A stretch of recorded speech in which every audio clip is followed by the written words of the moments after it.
Hello, reaksyonan ko lang yung kondisyon ngayon ni former President Duterte.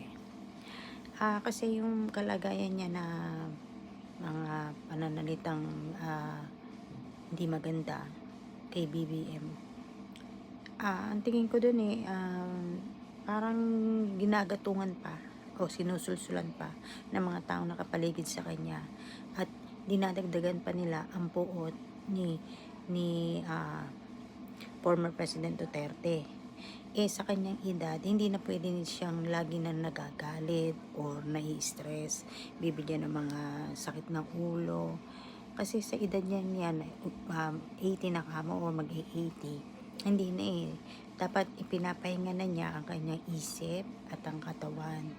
Dahil minsan may maagang nagkakaroon ng Alzheimer.